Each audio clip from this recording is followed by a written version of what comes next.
you experience something that although you don't really have it, you don't have it like in your notes to say, or you're not planning on it, you see something that so encapsulates what you've been trying to communicate that you just can't really leave it out of what you're going to say. And that's kind of how I was just in the last week or so with some things with this message. Some of you are aware that Muskogee High Roughers right now are currently ranked #1 in the state in football, all righty? Which is a pretty cool deal. And if you've been a Rougher fan for a long time, you know that we've had some days of real glory, and the last decade has certainly not been a decade of glory. But if you were at the ball game like I was about a week and a half ago when we played the Bixby Spartans, who I believe were the two-time state champions, all right, you realize you saw on that night, you saw this Rougher team that was already undefeated, and they showed up to play. And I would just tell you that I have watched and played a lot of high school football in my life, and that was probably, Jim Landis and I agreed, the single best high school football game I've ever watched in my life. It was amazing. And it was just back and forth, amazing things. And something else that you had seen if you were there was a young man, about late in the game sometime, a young man his name is Michael Buchanan. Michael attends our student ministry here. Michael is a nose guard, all right, and in kind of an unexpected play. Late in the game, they were ahead of us. We'd kind of lost a little momentum. We knocked the ball out of their quarterback's hands. Michael picks the ball up. Michael's about 5'10", about 250. He's a pretty good-sized young man, all righty? And he picks the ball up off the ground, and he bumbles and he stumbles, all right, as they say, about 45 yards into the end zone for a touchdown. And really, truly, it was a momentum changer. The crowd got involved. The kid just picked it up a whole level. It was an amazing thing that we saw that night.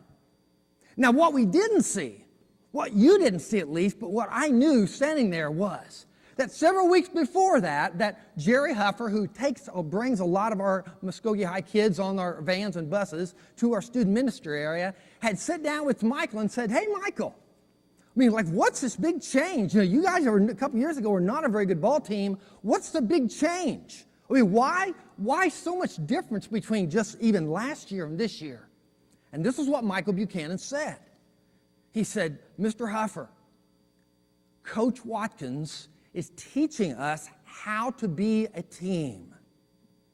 He is teaching us what it means to be a team, what it means to be for one another." He said, "Mr. Huffer," he said, "before, if somebody made a mistake," he said, "we'd all get on him, and then we'd all get our heads down. But," he said, "now, when somebody makes a mistake, we go to him and say, hey, what can we do to help? And we keep our heads up." And I will tell you as a testament of watching that game, it's exactly what happened time and time again. Bixby came back several times, were ahead of us, and the guys would come off the field with their heads down for just a moment, and someone would say, next play, which is in football terminology means, hey, when that one's over, let's look ahead. And I just want to tell you, last week we talked about the idea of building discipline into our children's life, whatever that may mean: challenge, teaching, rebuke, admonition, encouragement. And I just think it's an amazing thing to watch in the community a group of coaches, one of whom is a member of our own church, Josh McMillan, who is building character, who's building the idea of teamwork, of not quitting into the lives of these young men. I think it's an amazing thing, and it transitions. It transitions, that importance of leadership, transitions in some of the things that we want to talk about today. See, we ended 1 Samuel last week, and we kind of ended actually a little bit on a negative note. We talked about this background of Samuel being brought up in the temple, but Eli and his sons and the problems they had, and he would not refrain them from doing the things that they were doing. But now Eli has died, if you remember, and now Samuel has grown. He has taken leadership, and for many years he has been God's chosen leader of Israel. And so when we come to 1 Samuel 8, here's what we find. We find that Samuel now is at the end of his life, and he is getting ready to turn over the leadership to his sons. Guess what happens? His sons are not godly either. And so all of a sudden something begins to happen. It's like he's meeting with these leaders of the Israelites, and the leaders of the Israelites are beginning to get maybe a little bit scared. And it says in 1 Samuel chapter 8, verse 4 and 5, if you want to read that along with me, if you have your Bibles, it says this: So all the elders of Israel gathered together and came to Samuel at Ramah. And they said to him, You are old, and your sons do not follow your ways. Now appoint a king to lead us, such as all the other nations have. I want to go back down to verse 10. Samuel told all the words of the Lord to the people who were asking him for a king. And he said, This is what the king who will reign over you will claim as his rights if this happens. Samuel said, This is what the king who will reign over you will do. He will take your sons and make them serve with his chariots and horses, and they will run in front of his chariots. Some he will assign to be commanders of thousands and commanders of 50s, and others to plow his ground and reap his harvest, and still others to make weapons of war and equipment for his chariots.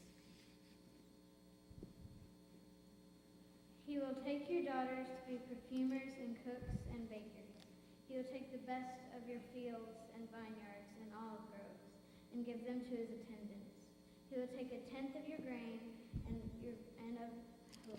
of your vintage and give it to his officials and attendants. Your men servants and maidservants and the best of your cattle and donkeys he will take for his own use. He will take a tenth of your flock, and you yourselves will become slaves. When that day comes, you will cry out for relief from the king you have chosen, and the Lord will not answer you in that day. Thank you guys very much. Thanks for your help. So Israel asked for a king. Israel asked for a king so we can be like the other nations. And this is the clear message that God sends through Samuel to the people. These are the things that are going to happen to your sons and daughters if you'll give you a king. I'll give you a king, but I want to be known what is clear. Well, here's what happens. So they ask for a king. God tells them the clear consequences. Well, what do you think happens after they hear these clear consequences? Well, of course, they hear the clear consequences, and they're sitting around and they go, oh, well, we didn't even think about that. We just wanted a king. Well, now that we've heard the clear consequences, we realize just how foolish we have been. Okay, everybody, let's everybody go back home. We don't need a king. That's not what happened at all. That's not what happened at all. It says in verse 19, but the people, after having these consequences, things that would involve directly their loved sons and daughters, it says in verse 19, but the people refused to listen to Samuel. No, they said, we want a king over us. We want a king. We want a king. Come on, everybody. We want a king. We want a king. We want a king. We want a king over us. Then we will be like the other nations, with a king to lead us and go out before us and fight our battles. Told clearly the consequences. They made a decision that would be devastating. Devastating in the lives of their sons and their daughters. Folks, I want you to go, if you would go home with anything today, here's the one thing I want you to go home with. I want you to go home with this understanding that the decisions I make now greatly affect my children's todays and their tomorrows. Let me say that one more time. The decisions I make now as a parent greatly affect my children's todays and theirs tomorrows. So before we go on, here's a question. Let's just think about this for a second as parents, as grandparents, as people, as adults who have in some way are influencing the lives of children. What decision will I make today, or did I make yesterday, what message does that decision send? How might it affect them? See, we love our kids, don't we? Yeah, I mean, raise your hand high if you love your kids. Yeah, we love our kids. I mean, we do all kinds of incredible sacrificial things as parents because we love our kids. We know what we feel in our hearts towards our kids. We know what we will give for our kids if our kids need something. And yet at the same time, as much as we love them, we also realize that we have daily decisions that we make as parents, daily decisions we make as followers of Jesus, daily decisions we make as persons. And those decisions directly affect the lives of our children today and tomorrow. And we understand that as much as we love our kids, and we do, our decisions are often made out of, not often, really always, they're made out of our strongest and deepest needs. Our decisions are always made out of our strongest and deepest. Decisions are always made out of our strongest and deepest values. And you know what's interesting is if we look at this particular passage, we see that exactly to be true. That they wanted something because there was needs there, because there was insecurities there. And although they loved their kids, even though told clearly, even through the voice of God through their leader Samuel, they still made a decision that would be devastating in the lives of their children down the road. Look at the passage if you would. Look what's happening in Israel. This is a rare time for Israel. Samuel has done such a tremendous job of leading this country, these chosen people of God, that a couple of things are going on. One, they're in a period of real prosperity.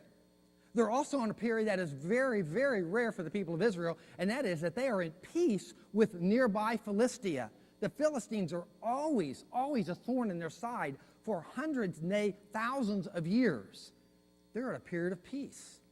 You know, I've found in my life, I don't know if you found this or not, we always talk about like making bad decisions when things are bad. I think I make my worst decisions when things are good. You know, when things are bad, I'm kind of cautious. How about you? And when things are bad, I'm kind of like, okay, come on, God, you know, come on. I need you on this one. I don't know where to go. Well, when things have been good for a while, yeah, I got the swagger. I got a little confidence. I can take care of that. Things are good for them. There is prosperity and there is peace. And sometimes peace keeps us off our knees if we're not careful. But there's this bump in the road because they've had this incredibly strong spiritual leader in the man of Samuel for a number of years, for all his life, basically. And now all of a sudden they look for the next leader, and the next leadership is not looking good at all. And so although there's a time of prosperity and peace, there's also this I would call maybe kind of a bump in the road. What's the bump for you? That bump that all of a sudden you're driving down, everything's going pretty well, and all of a sudden something comes in your life that is like, oh, wait a second. It's like that noise you hear in the car, and just for a little bit, you're not sure if it's a little thing, a $27 thing, or a $2,700 thing. It's that something that's happening in your house, and you're not sure if it's a little thing or if the air conditioner's going out tomorrow. It's that memo that's sent out at work. What is that bump for you that causes that insecurity where all of a sudden you find yourself maybe not making as good of decisions? Interesting thing that these Israelites, these chosen children of God say. We want a king. Why? Because we want to be like our neighbors. We want to be like our neighbors. So this keeping up with the Joneses is not a new thing. It's not a thing of suburbia. Well, they're neighbors, and there's Ammonites and there's the Moabites, but primarily I think what they were probably talking about is the Philistines. Because the Philistines, for the most part, for years and years, again, have been in power over them in one way or the other. We know a couple things from Philistine culture. We know they seem to be a very, very intelligent people, pretty highly civilized people. Interesting that we know this from their culture. When you go through the architectural digs and stuff of the Philistines, you know what they're primarily known for? Their beer steins and beer mugs that we have found by the thousands. It's interesting. You know something else they're known for? They're known for the fact that although seeming to be highly intelligent, seeming to party a lot, maybe, I don't know, they also sacrificed their children on the gods of Molech and Ashtoreth. Sacrificed them, put them on the fire. Now, I doubt that the Israelites had that in mind when they said, we want to be like our neighbors. All they saw was the prosperity on the outside. You know, Psalm 49:16 says this, do not be overawed when others grow rich, when the splendor of their houses increase. When the splendor of their houses increase. I don't want to bear down on this. There's no reason for it. I just want us to realize that this is not a new thing. And it's easy sometimes for us to see those around us as being prosperous, but we may not always know the emptiness of soul that is in their lives. And when we see what's on the outside without seeing what's on the inside, it leads us to some decisions that are going to affect our children in the future. What else? He gets done with the whole thing, and it says basically, these people, they refuse to listen. This whole deal that I had these children read this morning, and it got to the end of it, and their parents refused to listen. What does it mean that they refused to listen? That they didn't hear those words? No, I don't think so. You ever had a child who refused to listen? Have you been a child or an adult who has refused to listen? What does that mean? That doesn't mean that I can't hear you. That means I ain't going to hear you. That means I don't care how loud you speak, I'm not hearing it. And usually I think, in my own mind, that's because I have another voice going on that's more important to me, something else that's louder. That until I unplug it, until I turn it down, I will not hear what I really need to hear. Last thing is this. It says, we will be like the other nations with a king to lead us. And listen to this. This is interesting. Who will go out, this king will go out before us, and he will fight our battles. He will fight our battles. Somebody's handing over the reins. Somebody's not wanting to do the fighting for their children, for their country that they are called to do. That is their responsibility. They see this king coming in, and they get to sit at home on the patio, and watch the battlefield from afar. But the truth of the matter is that was not God's plan for them, and it's not God's plan for us. Because as parents, when we sign up, and there's no training course, but when we sign up, we are given the responsibility to lead our children into life, into spiritual warfare, to lead them to godliness and doing whatever we can do to help that. They wouldn't take the reins. I realize sometimes when we say leadership, and I don't know why, and I wish we had more time on this, but sometimes when we say leadership, I know it seems like men have a tendency to kind of back away from this whole phrase of spiritual leadership. We start talking about, hey, men, lead your families, and you can just you kind of see this look in their eye, and they kind of like, whatever they can, anybody else want to take this student ministry, you want to take this, church, you want to take this mom, you want to take this grandpa. I don't know what, I'm not exactly sure what that is. I think there's probably a picture there of them believing it takes something that they just don't have. I'm not telling you it's easy, but I think it's simpler than we think. Wish we had a little bit more time. In a couple of weeks, we're going to be talking about specifically how practically we can lead our family. I hope you'll take time to be there for that. I read this book the other day called Scary Close by Donald Miller. And Donald Miller made this comment in there that I thought was really insightful. He says, men run to their competencies. Men run to their competencies. When a man is insecure, when a man is fearful in a relationship or work or whatever, he will go to the place where he feels the most competent. Think about that. Think about that if that's what happens in your life. Wives, think about that if that's what happens in your husbands, if you see your husbands do that. If you're divorced, think about your husband, your ex-husband. Is that something that you saw as a pattern in them? We run towards our competences. So in the area of spiritual leadership where we sense this, oh, I'm not up to that. I'm not that strong spiritual guy. You know, I don't read my Bible every day and I don't think about those spiritual thoughts all the time. That's not an area most of us feel competent in. And so as men, we naturally what? We back away from that. It's interesting as we look at this thing, not only do we see these reasons that the Israelites were wanting a king, it's also as this whole kind of thing unfolds, here's something I noticed about this passage. There are, not that they're necessarily observing because they're part of the story, but there's three other people that just I'd like to mention. One of them is the fact that Samuel, and Samuel's response to this whole thing is he's just pretty mad. He's pretty mad. I mean, like these are these people that he has led. Hopefully they have some degree of spiritual maturity about them. And the first time the bump comes, they're asking for a king. Not just a spiritual leader that God will provide. They want a king who will lead them into battle. Second person we notice is God. It's interesting that God just says, hey, if they want a king, I'll give them a king. I can't make them serve me.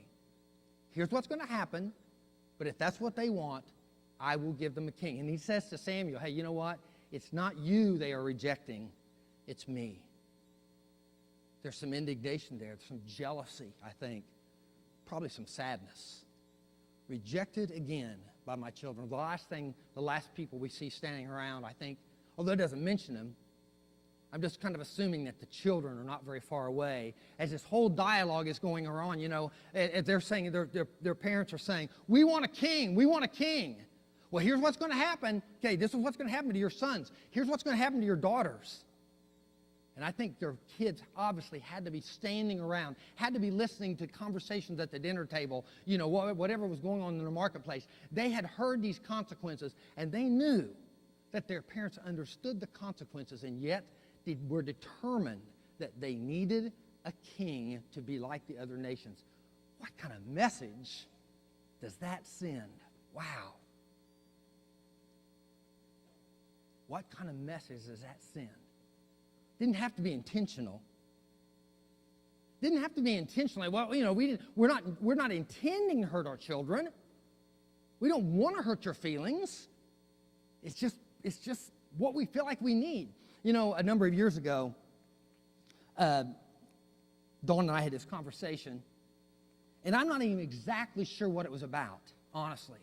It was one of those conversations that you had that when you kind of get into it, you realize, whoa, you know, I think it was one of those things where we just were both kind of feeling like kind of unneeded, a little bit unloved in a relationship, and we were, you know, I mean, I kind of said my stuff, and then she said her stuff, and when she said her stuff, I realized, wow, she is not feeling love. She is not feeling connected to me at all, and I didn't even realize that because I'm doing these things, but she's wanting me to do these things, and it wasn't intentional that I'm not doing these things. It certainly wasn't intentional that I was hurting her. I found something out at that time. I learned something that maybe you learned earlier on in your marriage than I did, hopefully, that to those we love who know that we love them, the knife of intentional and the knife of unintentional can often leave the same wound. Intentionality in relationships of care and love don't really often make that much difference. Because, see, our wives, our husbands, our children in this context know that we love them. And because they know that we love them, they assume that we know their needs. And if they assume that we know their needs, which we hopefully do, then they are going to assume that we are going to do what is necessary to meet those needs. Intentionality really doesn't matter that much. I looked at this passage again. I checked this. I went back in this passage, and I realized when I read it, we're really not talking about the children being in bondage so much.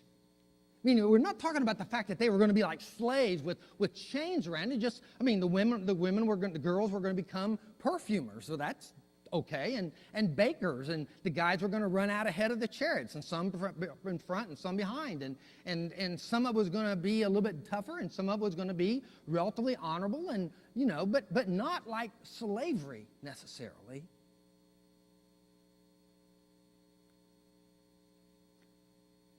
What the children of Israel, what their children are going to lose, and what our children lose by unwise decision making, or what they can gain by wise decision making, is freedom. Not slavery necessarily in bondage, just that they lose freedom as we make unwise decisions about today's and that affect their tomorrows. They lose that freedom to decide to follow what they feel like they need to follow for their life. They lose the freedom to catch this, to use the gifts and the abilities and the passions that God has placed in them for the plan that He has for them. They lose somewhat the ability to be able to pursue that plan when we make repeated unwise decisions based out of our own fears and our own needs. I'm reading this book by Eugene Peterson right now, and he talks about this Jewish writer named Chaim Potok. And Chaim Potok, it says, was when from the time he was a little kid, he wants to be this writer. He wants to be a writer. That's all he wants to do is be a writer. And Chaim's mom's Jewish mom comes to him and says, Chaim, don't be a writer. Be a brain surgeon. Be a brain surgeon. If you're a brain surgeon, you can make a lot of money and you can keep many people from dying. But Mama, I want to be a writer. And this same argument went on for literally a decade in his life. And Chaim went to college, and every time he came home for a weekend, and every time he came home for a holiday and for the summer, they would have this conversation. Chaim, don't be a writer. Be a brain surgeon. You'll make a lot of money. And you'll keep people from dying. Mom, I want to be a writer. Chaim, be a brain surgeon. You'll make a lot of money and you'll keep people from dying. Mama, I want to be a writer. One day it got explosive. But day after day it occurred. And finally one day she said to him, Chaim, the same thing she had been saying for 10 years. Be a brain surgeon. You'll make a lot of money and you'll keep people from dying. And Chaim finally looked at his mother and he says to his mother, Mom, I don't want to keep people from dying. I want to write and I want to show them how to live. Nothing wrong with being a brain surgeon. But it was her dream and not his. And it was her reasons and not his. I want to encourage you this morning to make 3 decisions. 3 very simple decisions. I'm going to say they're easy to follow through, but 3 very simple decisions as we talk about this idea of the decisions that we make, how they affect our children's today and their future. First one is this. I will follow Jesus. You got that one? I don't see your pens out writing feverishly in the back of your impacts this morning. I will follow Jesus. J-E. You would expect me to say that. And I wrote that because I was trying to think, I will be a Christian. I will, I was trying to think all these things. I will follow Jesus. There's something about the daringness of when Jesus first shows up on the scene and he's walking along the beach, Sea of Galilee, and he just says, hey, come, Peter, come follow me. And we don't know what happened before that. we're not exactly sure what happened in the middle of that. We sure don't know exactly what happened after that. I guess a little bit more of that. It just says that Peter and his brother just dropped their nets and they left their careers and whatever they had going on there, and stinky fish, and they just followed this guy. And he says to a couple others, hey, follow me. There's this activeness, and there's this daringness of like, I don't know what's going on, but I like what this guy says. I like what he seems to be about. There's some action involved there. I don't know what the next day holds. I'm in. What if we did that? What if our kids saw that in our lives, that daringness, what if we just said, right now, I don't know what it's all going to look like.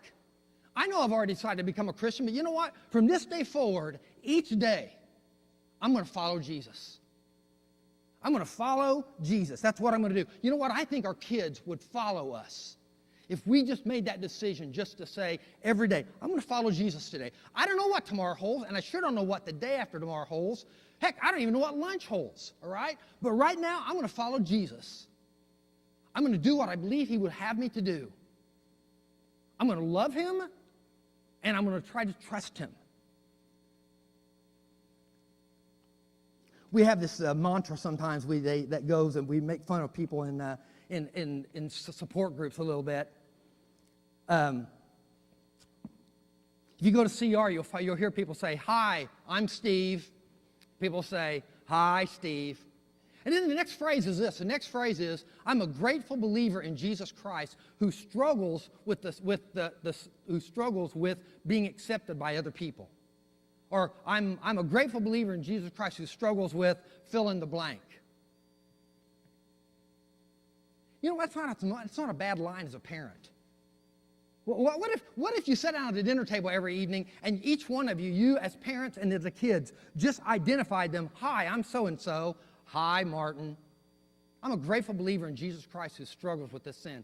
Wouldn't that level of honesty be amazing dinner conversation? Just a thought. Just a thought. I will follow Jesus in growing trust. In growing trust, learning to show my kids daily what it looks like to begin to trust God. I had this conversation with this mom just the other day whose middle schooler had gone through just kind of a turbulent time this last week. Nothing huge, just a turbulent time. And it was so cool was she turned it to, hey, let's seek God on this one. Let's ask God what he thinks on this one. She took that little daily thing. It wasn't even necessarily this big spiritual thing. She just took this daily situation and turned the attention and looked to God, allowed him to look to God for the answer. That's the decisions we make. That's the decisions we make that put our children on the right path. We help them with growing trust. First, we help them with love and passion, growing trust. And then the last thing just is the idea of making the church a family. As helping our kids follow Jesus, we make the church family. I wish we could talk more about this. The idea of having our kids watch us learn to serve. I mean, if I could just ask you this one question, what do you believe your actions are teaching your children about the church? What do you believe your attendance?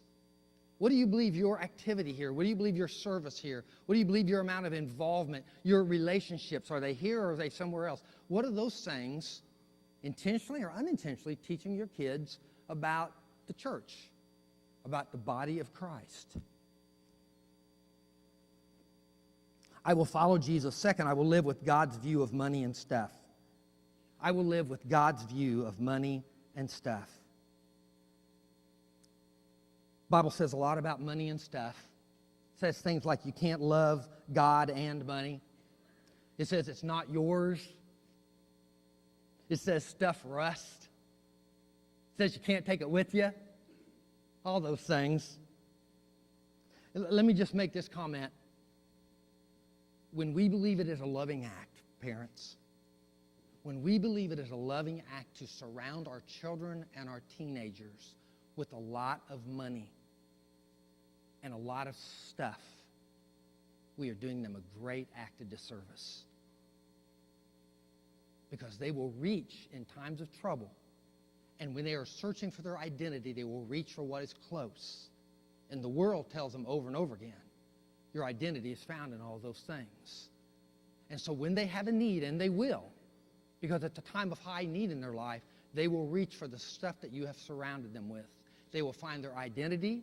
They will find their trust in those things. We have to be really, really careful in those areas, because it seems and feels often like a very, very loving thing when they ask for it over and over again. The last thing is this: I will do what it takes to surrender my baggage.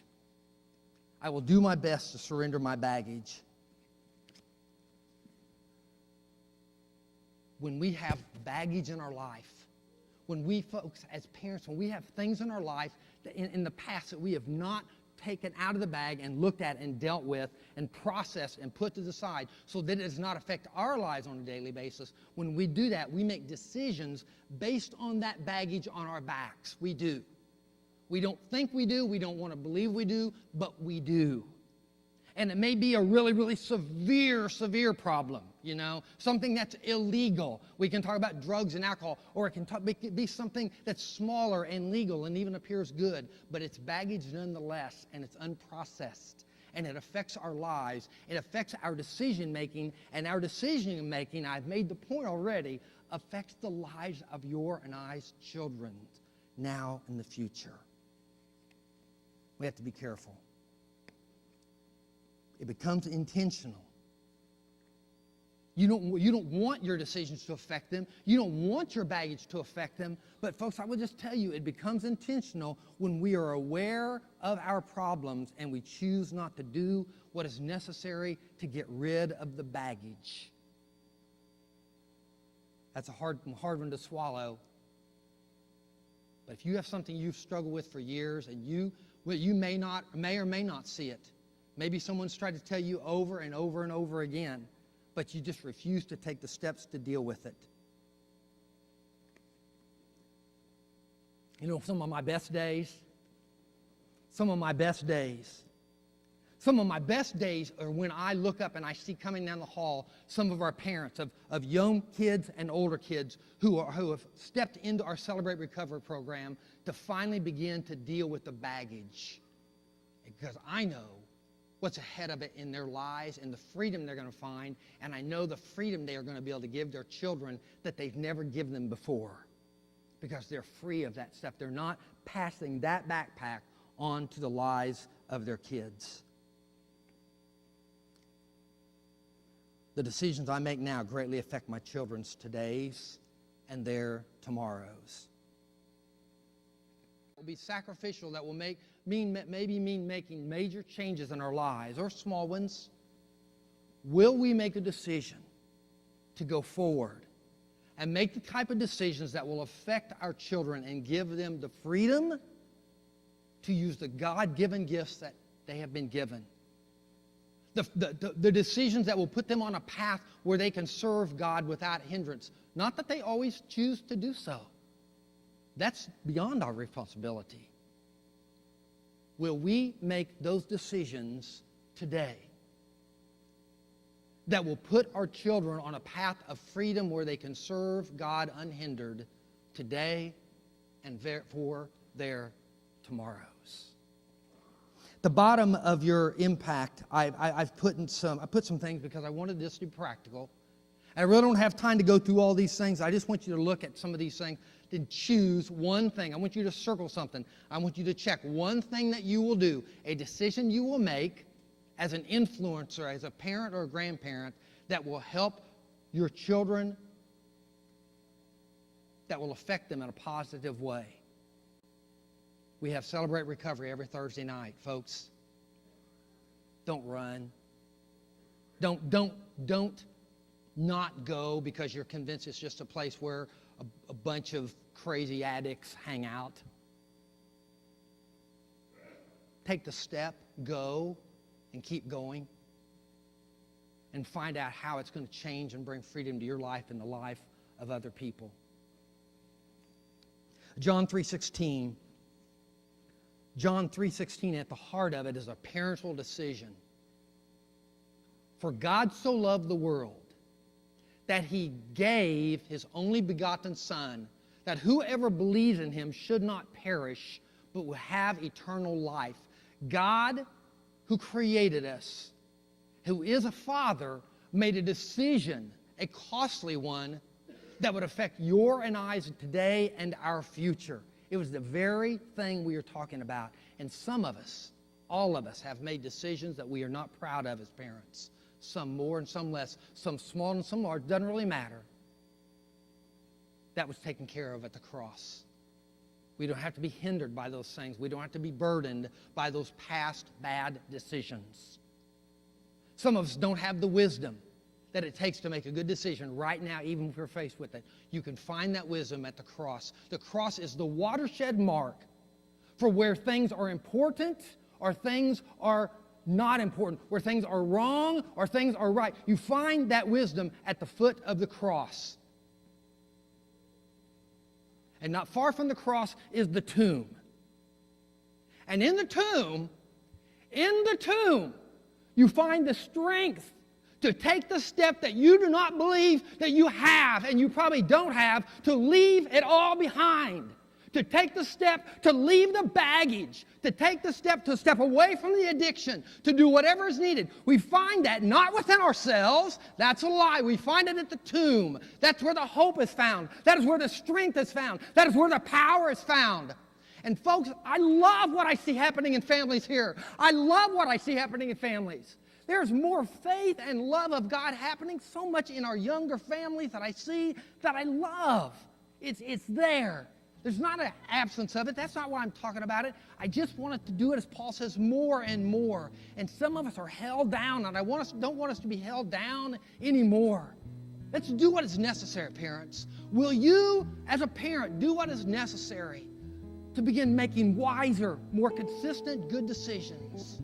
Decisions that will place our children on the path of freedom, where they can love God and follow God unhindered.